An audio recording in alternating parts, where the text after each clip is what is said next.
September 19th, 2014. It's been more than 10 years since Apple first dropped the iPhone 6 Plus. And after all this time later, more than a decade down the road, is this still a functional and usable phone in 2024?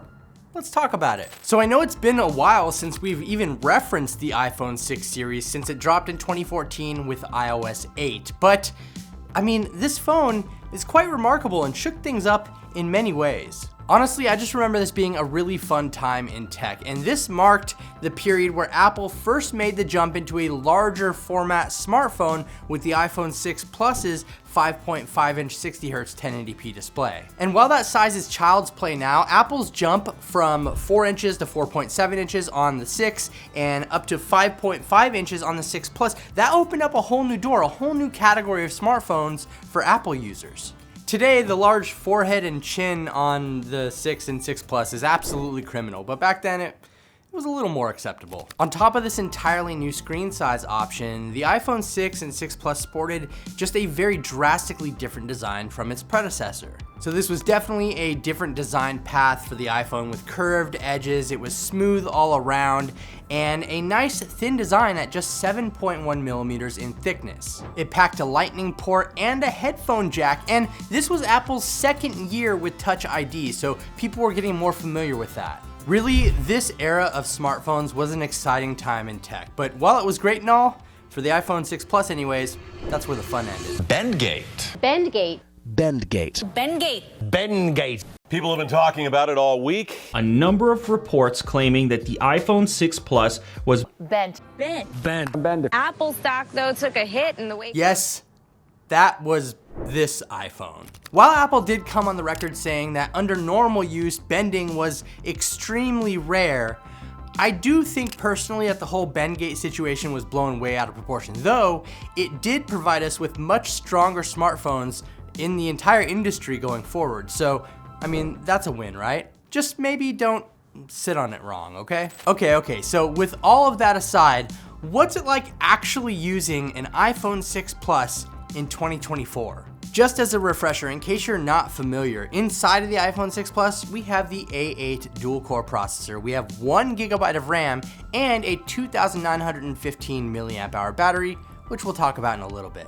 One thing I did want to touch on with the iPhone 6 Plus is this was the first time that we saw Reachability. Now, if you're unfamiliar with that feature, it is where you can double tap the home button and the entire software experience shifts down for you so that you can reach things without having to use two hands. It was kind of nice, and fun fact, it's actually still available on iPhones today if you swipe down over the bottom bar. Anyway, back to the iPhone 6 Plus. You see, this iPhone was officially end of life on January 23rd, 2023 when Apple released iOS 12.5.7, and that's currently where this phone is stuck at forever. So with that, you're bound to find compatibility issues when you're going to use this with different apps. Like for example, X, you can't even download it. It actually asks you to download an older version of the app when you try to download X, which actually downloads the Twitter app, funny enough. But when you open the Twitter app, it tells you to update to the latest version, which you can't. So you're kind of stuck in a cycle, not being able to use that app.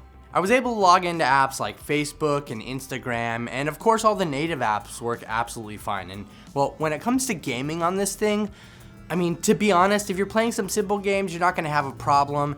Some of the older, like, basic games that came out during the time when this was around, but I couldn't get things like Call of Duty Mobile to load. It just wouldn't boot at all. On top of that, as I mentioned, you're just going to have compatibility issues where apps just aren't compatible with iOS 12, and you're going to have other issues where you have to download older version of the app where you're not necessarily getting the same performance or compatibility that you should if you're using it on a modern day device. For example, in case you're curious about performance and how this chip has held up over the years, I couldn't even get Geekbench 6 to download on this phone. I actually had to go to my app history and download Geekbench 5 in order to run benchmarks here. Here's the point. If you're doing simple iPhone things on this, you're probably not going to have a problem. But it's once you start introducing third-party apps that have inconsistent updates across the board and compatibility issues, and then this phone starts to heat up and drop frames like nobody's business, well, that's where you start running into the problems. But at the end of the day, this is older hardware and it's expected to run slower than it did, especially with the further iOS updates that it's received. I remember back in the day, 1 gigabyte of RAM on this thing and a dual core processor was absolutely crazy how quick this thing was. It was just mind blowing, but now it just doesn't hold up. But really, just looking back to the iPhone 6 series, times were simpler.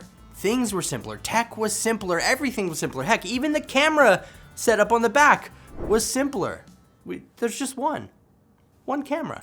That's all you had on the back. One 8 megapixel camera to handle everything. No computational photography. We didn't have any AI running things. There was HDR mode, which is nice, but really it was about a simpler time back then, and I think the camera really kicked butt back in the day. I actually did some cinematic video on the iPhone 6 Plus back when it first came out, and it actually looked really amazing. Definitely go check out that video. I will link it below if you haven't before. It's really cool. I mean, heck, we didn't even have night mode back in the day, and the whole camera experience now, like if you're looking at this camera experience in 2024, it kind of looks like a cheap knockoff of something Apple would do, but these are the roots. So with all that being said, is the camera usable in 2024? Well, that's really going to depend on your opinion. It is an entirely subjective thing. I think that in good lighting, this camera takes great photos. These smartphone sensors were small back in the day, and as mentioned, we didn't have nearly the same photo processing tech as we do now. So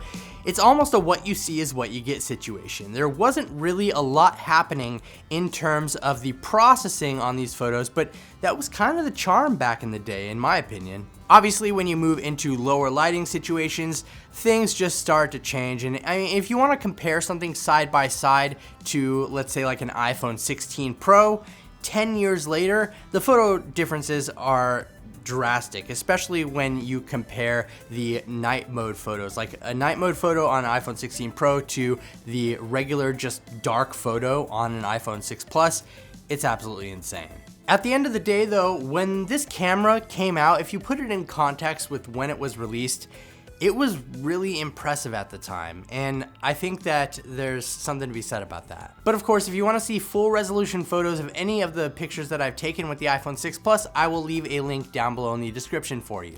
And of course, we do have a 1.2 megapixel front-facing camera that's capable of shooting 720p video and capturing some pretty cool selfies. Now, just because all of this tech is simple doesn't mean that the battery life has to be, right? I mean, this 2,915 milliamp hour battery inside of here definitely held up throughout the entire day back in 2014. Now, 10 years have passed, and while this isn't the original 2014 6 Plus, the battery capacity on this still remains about 92%, which is pretty okay. But I noticed that if I just want to burn through some battery life real fast, just do some multitasking, some Instagram, maybe play a game, launch the photo app, do a couple of things, and I can easily kill 10 to 15% on this. So this isn't going to be winning any awards for battery life, at least in 2024. But realistically, why would you have this phone today? I mean, do you crave having the home button again? Because if you do, you could pick up Apple's iPhone SE, which does have a home button